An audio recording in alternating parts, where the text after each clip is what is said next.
The United States has poured $68 billion into the Patriot missile defense system over the last 4 decades. 4 generations of upgrades deployed across the globe, marketed to every American ally as the gold standard of air defense. And Iran just threw something at it that it was never designed to stop. What's up? I'm Daniel. This is Arsenal Economics. And what's unfolding right now in the Middle East isn't just another round of missiles and counterstrikes. It's a live fire exam of the most expensive shield in military history against a weapon built specifically to beat it, the Fattah hypersonic missile versus the Patriot air defense system. And the early answers coming out of this test should make every defense planner in Washington very uncomfortable. Let me show you why. In June 2023, Iran stood in front of cameras and unveiled something called the Fattah 1. A year later, the Fattah 2 followed, both classified as hypersonic missiles, meaning they exceed Mach 5 times the speed of sound at minimum. But here's the thing most headlines get wrong. Speed is not what makes this weapon a problem. Traditional ballistic missiles are fast, too. An intercontinental ballistic missile can hit Mach 20 on re-entry. So why isn't the Patriot losing sleep over those trajectory? A ballistic missile goes up, follows a big predictable arc through space, and comes back down. Predictable. That word is everything. Because if a computer can predict where something will be in 8 seconds, it can put an interceptor at that exact spot and kill it. Hypersonic glide vehicles break that equation. They detach from their booster, drop into the upper atmosphere, and glide at extreme speed while maneuvering laterally, shifting course, adjusting in real time. The clean parabolic arc that interceptor math depends on simply doesn't exist anymore. Iran claims the FA-2 reaches Mach 13 to 15. Now, let me be upfront with you because I think credibility matters more than hype. Those are Iran's own stated figures.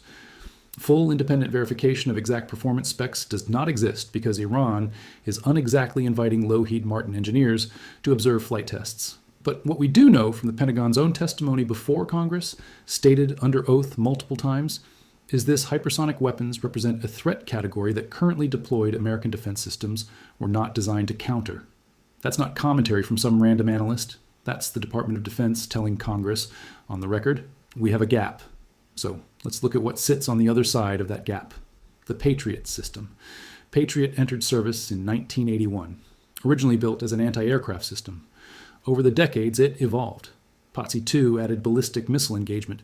PASCA 3 introduced hit-toggle technology, where the interceptor physically rams the incoming threat at closing speeds that can exceed Mach 10. The latest variant, PC-3MSE, can engage short to medium-range ballistic missiles, cruise missiles, and aircraft with genuine precision. Against what it was designed to fight, the system works. That's not in dispute. Here's where the physics get uncomfortable. Patriot calculates an intercept solution by tracking an incoming object, predicting its position a few seconds into the future, and sending the interceptor to that predicted point. For a ballistic missile following a fixed arc, that prediction is reliable, the math is clean, the kill is achievable. For a hypersonic glide vehicle maneuvering at Mach 10 plus and altering its flight path every few seconds, that prediction window collapses. By the time the system calculates where the target will be, the target has already moved somewhere else. And I want to be precise about this because it matters. This is not a flaw in the Patriot system. This is a physics limitation. The system performs exactly as designed. The problem is the threat has evolved past the design envelope.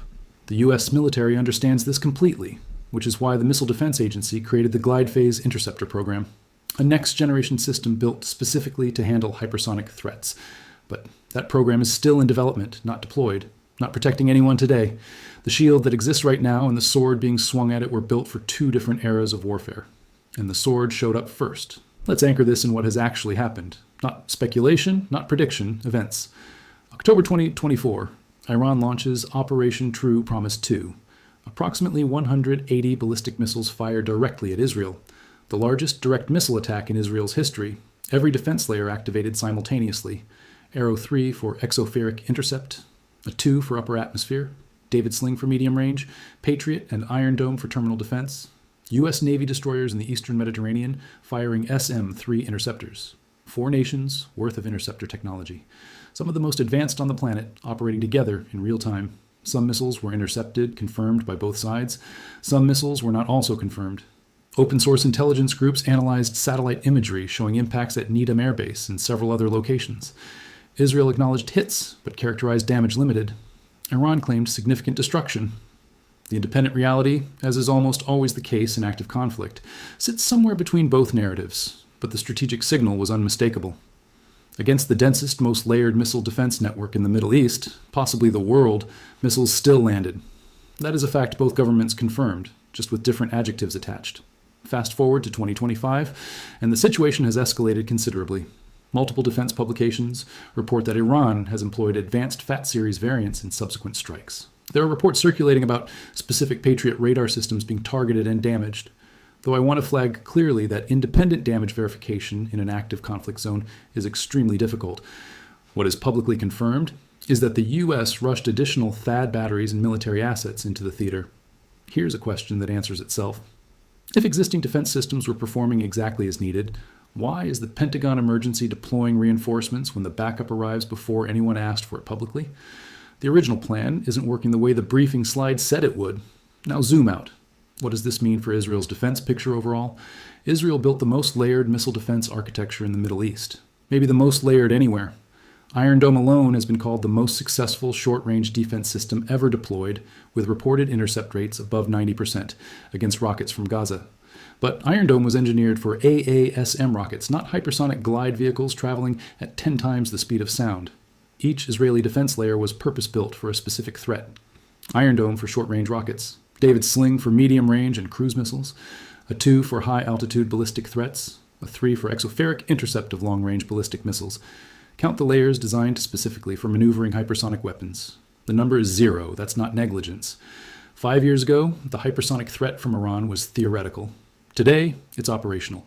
Technology timelines move faster than procurement cycles. The weapon arrived before the counterweapon was ready. And then there's the number that keeps defense economists awake at night. Cost. A single PASC 3 MSE interceptor runs approximately 4 to 5 million per round, according to published defense industry estimates. Iran's ballistic missiles, depending on variant, cost somewhere between $100,000 and $500,000 each. The exact figures get debated, but the ratio is brutally clear. The defender spends 10 to 50 times more per shot than the attacker. In a short engagement, that's manageable. In a prolonged conflict, that math eats you alive. You can have the best interceptor ever engineered, but if your opponent fires 10 missiles for every one you can afford to shoot back, eventually the magazine goes empty. And an empty magazine doesn't care how advanced the technology inside it was. Defense economists call this the cost exchange ratio problem. Right now, it overwhelmingly favors the offense. So where does this actually leave things? I want to be honest here because the internet has 2 settings on this topic, and both are wrong. There are people declaring Israel completely finished, defense systems worthless, game over, and there are people insisting everything is fine, nothing got through, total success. Reality is more complicated than either camp wants to admit. It always is. Israel's defense systems are not useless. They have intercepted hundreds of projectiles across multiple engagements and saved thousands of civilian lives. That's real. That matters. Dismissing the entire architecture because it struggles against one new threat category is analytically dishonest, and I'm not going to do that on this channel.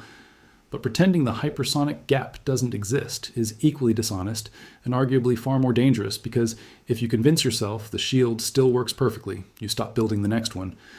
What we're watching is a genuine shift in the offense-defense balance in the Middle East. For decades, Israel's qualitative military edge, backed by American technology and billions in annual funding, meant defense systems could stay ahead of adversaries' offensive capabilities. That edge has not disappeared, but it is narrowed measurably. And on the specific question of hypersonic defense, the gap today favors the offense. The response is already in motion. Directed energy weapons, laser-based systems like Israel's Iron Beam are being fast-tracked. The theory is compelling. A laser intercept costs a few dollars per shot, which solves the cost problem. And it engages at the speed of light, which solves the speed problem.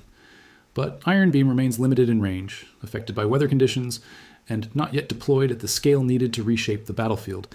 It's a future answer to a present problem. So, is it game over for Israel? No. That framing is too simple for a situation this complex, but it might be the end of one era and the forced beginning of another. The era where missile defense could comfortably outpace offensive missile development in this region is being challenged in ways that don't have quick fixes. The next generation of defenses is coming. It's just not here yet. The conflict is not waiting for the engineering to catch up. What happens over the next several months will likely determine whether this offense-defense imbalance resets or whether we've entered a sustained period where the missile outpaces the shield for the foreseeable future.